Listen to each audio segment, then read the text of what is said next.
நண்பர்களே வணக்கம். நான் உங்கள் சீனிவாசன். இன்றைக்கி நம்ம பார்க்க போகிற வீடியோ என்ன அப்படின்னாக்கா, காம்பவுண்டு கட்டுறதுக்கான காலத்தினுடைய ராடு வந்து 12 mm ராடு, நிப்பாட் ராடு. அதேமாதிரி ரிங்கு வந்து 8 mm ரிங்கு.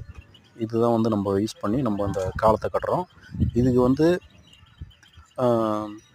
12 mm ராடு போடுறது அப்படின்றது வந்து எப்படி அப்படின்னாக்கா, ஒரே ஒரு ராடு வந்து 39.5 அடி நீட்டு இருக்கும். அதை வந்து அந்த ஒரே ராடை வந்து டிவைட் பண்ணோம் அப்படின்னாக்கா 4 ராடாக டிவைட் பண்ணோம் அப்படின்னா 13 அடி 2 அங்குலம் அப்படின்ற மாதிரி வரும். அப்போது அந்த 13 அடி 2 அங்குலம் அப்படி இல்லைன்னா ஒரு 1.5 அங்குலம் அந்த மாதிரி வரும். அதை வச்சு ஒரு காலத்தை வந்து கட்டிடலாம். அப்படி கட்டினீங்க அப்படின்னாக்கா கீழே பூமியில் வந்து ஒரு 3 அடி போயிடும். மேலே வந்து ஒரு 4 அடி பேஸ் லெவலு. அதுக்கப்புறம் அதுக்கு மேலே பேஸுக்குலேருந்து அதுக்கு மேலே ஒரு 5 அடி. இதுதான் வந்து இதனுடைய கான்செப்ட். மிச்சம் மீதி ஏன்னா ஒரு